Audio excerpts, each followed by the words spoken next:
Video kali ini kita akan mengisahkan tentang Raja Shaddad membuat replika surga di dunia. Surga ini ia bangun selama 300 tahun lamanya.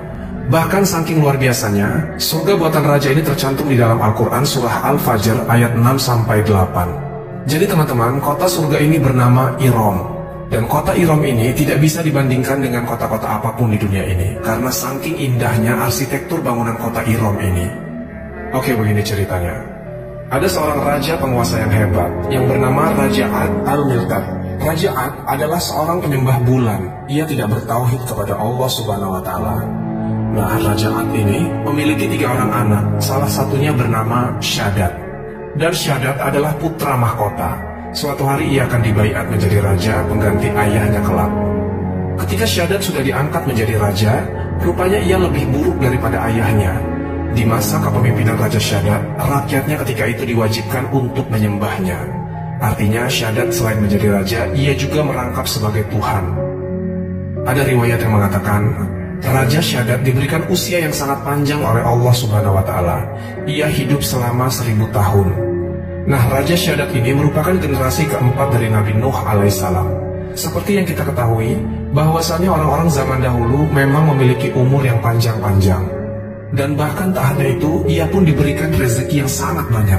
Selama hidupnya, Raja Shaddad memiliki 1000 orang istri. Dari hasil pernikahannya itu, ia memiliki 4000 anak. Tapi bukannya ia bersyukur akan nikmat yang sangat banyak diberikan Allah Subhanahu wa Ta'ala, Raja Shaddad dengan segala hal yang dimilikinya, malahan ia menganggap dirinya adalah Tuhan. Raja Shaddad ini, teman-temanku sekalian, tadinya orang yang sangat senang membaca kitab-kitab tauhid. Nah, di kitab itu ada bagian yang membuat ia sangat tertarik, yaitu ketika diceritakannya tentang surga. Ia mengagumi betul dari gambaran surga yang diceritakan oleh kitab itu. Akhirnya, pada suatu hari, Raja Shaddad memiliki ide untuk membuat bangunan kota yang menyerupai surga. Ia hendak membuatnya di suatu tempat di atas bumi ini. Maka ketika itu ia memanggil para menteri dan pembesarnya di kerajaan. Ia menyuruh anak buahnya ini untuk mencarikan suatu tempat dengan ciri-ciri yang ia rincikan, sebagaimana surga yang diceritakan di dalam kitab tauhid itu. Dia ingin suatu tempat yang ada sungai, udaranya baik, dan ada banyak pohon. Dan atas perintah dari rajanya, para pembesarnya ini segera pergi dan mencarikan tempat yang dimaksud. Setelah lamanya mereka berkeliling, akhirnya mereka menemukan suatu tempat yang cocok dan sesuai dengan apa yang diminta sang raja. Ada riwayat yang mengatakan tempat ini berada di wilayah Aden, negeri Yaman. Akhirnya diputuskan lokasi ini cocok dengan kriteria dari sang raja. Mereka pun pulang ke istana dan segera melaporkan akan berita ini.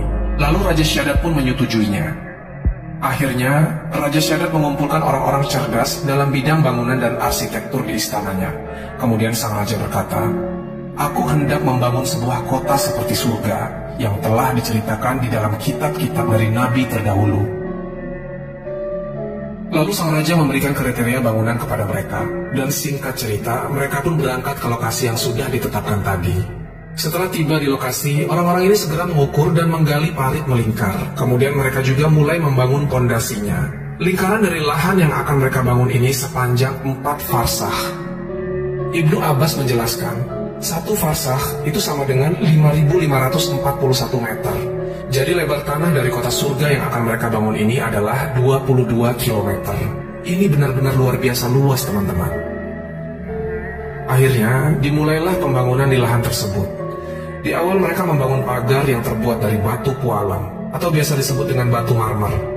Nah, pagar ini dibuat mengelilingi seluruh bagian dari lahan tersebut. Setelah itu, mereka mulai membangun kota surga ini dari bagian sisi-sisi pinggirnya. Teman-temanku seiman, setelah beberapa waktu berlalu dan sudah mulai terlihat dari progres dari proyek ini, lantas ketika itu para ahli bangunan ini datang ke istana menemui raja dan bertanya, kira-kira mau menggunakan bahan material apa untuk kota surga ini?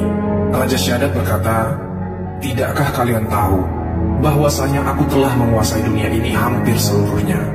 Aku ingin kalian membuat kota surga ini dengan menggunakan emas, perak, permata, mutiara, batu yakut, minyak kasturi, kafur, zafaron, dan perhiasan-perhiasan indah lainnya." Lantas ketika itu, para menteri dan prajurit kerajaan langsung berpencar ke penjuru dunia, mencari bahan-bahan yang diminta sang raja. Mereka mendapati bahan material mewah tersebut melalui berbagai cara.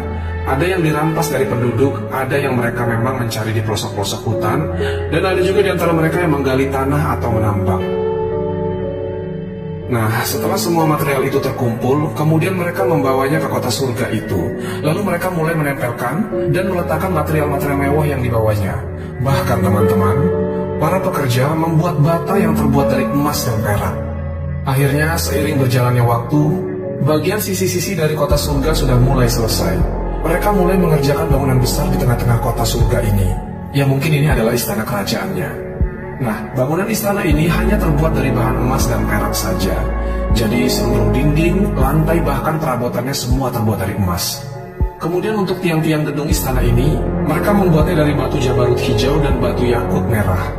Lalu untuk mempercantik istana ini, di sekitarannya mereka buat pohon yang terbuat dari mutiara dan batu permata.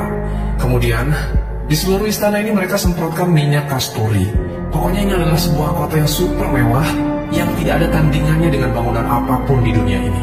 Dan bahkan teman-teman, jika dibandingkan dengan gedung Burj Khalifa, tetap tidak sebanding dengan kota surganya Raja Shaddad ini. Kita lanjut lagi cerita. Setelah 300 tahun, kota surga ini pun akhirnya selesai dibangun dan siap untuk ditempati. Lalu sang raja memerintahkan kepada seluruh perangkat kerajaannya untuk memindahkan seluruh perabotan istana ke istana mereka yang baru. Proses pemindahan seluruh perabotan ini memakan waktu hingga 10 tahun lamanya, karena saking banyaknya harta kekayaan dari Raja Shaddad ini. Setelah semuanya selesai dan kota surganya siap untuk ditempati, sang raja pun memerintahkan seluruh perangkat kerajaannya untuk pindah ke sana. Mereka berjalan beramai-ramai, mulai dari prajurit, menteri, pembantu, istri-istri, dan anak-anaknya semuanya berada di dalam rombongan yang berjalan menuju kota surga itu. Ketika rombongan ini sudah sampai di depan pintu gerbang kota surga, Allah Subhanahu wa Ta'ala mengutus malaikatnya. Malaikat ini sudah menunggu mereka di depan pintu gerbang, dan malaikat ini berkata, "Hai Shaddad, jika engkau mengakui keesaan Allah Subhanahu wa Ta'ala sekarang, aku akan mempersilahkan kalian untuk masuk ke dalam. Akan tetapi, jika engkau tidak mau mengakuinya, maka saat ini juga aku akan merenggut ruh kalian semua." Tapi karena keangkuhan dan kebodohan dari Raja Shaddad ini, ia pun menolaknya dan tidak mau untuk bertauhid. Ia ingin tetap menjadi Tuhan, sebagaimana Allah Subhanahu wa Ta'ala. Karena Raja Shaddad menolak untuk bertauhid, maka ia harus menanggung konsekuensinya. Lalu malaikat ini mengeluarkan suara teriakan hingga seluruh rombongan ini mati, termasuk Tuhan mereka, si Raja Shaddad. Dan pada akhirnya tak ada satu orang pun yang bisa masuk ke dalam kota surga ini. Kemudian setelah semuanya mati, Allah Subhanahu wa Ta'ala kubur kota surga ini dengan pasir dan tanah, termasuk mayat-mayat rombongan dari istana Raja Shaddad ini, hingga semuanya rata dengan tanah. Sia-sialah mereka sudah membangun kota ini selama 300 tahun. Dalam hitungan sekejap saja, karena kekufurannya, semuanya dihancurkan oleh Allah Subhanahu wa Ta'ala, hingga tak ada satupun yang tersisa kecuali Allah binasakan. Wallahu a'lam bishawab. Jadi itulah kisah tentang Raja Shaddad membuat replika surga di dunia. Semoga kisah ini bermanfaat. Lebih dan kurangnya mohon dimaafkan. Yang benar datangnya dari Allah Subhanahu wa Ta'ala. Khilaf atau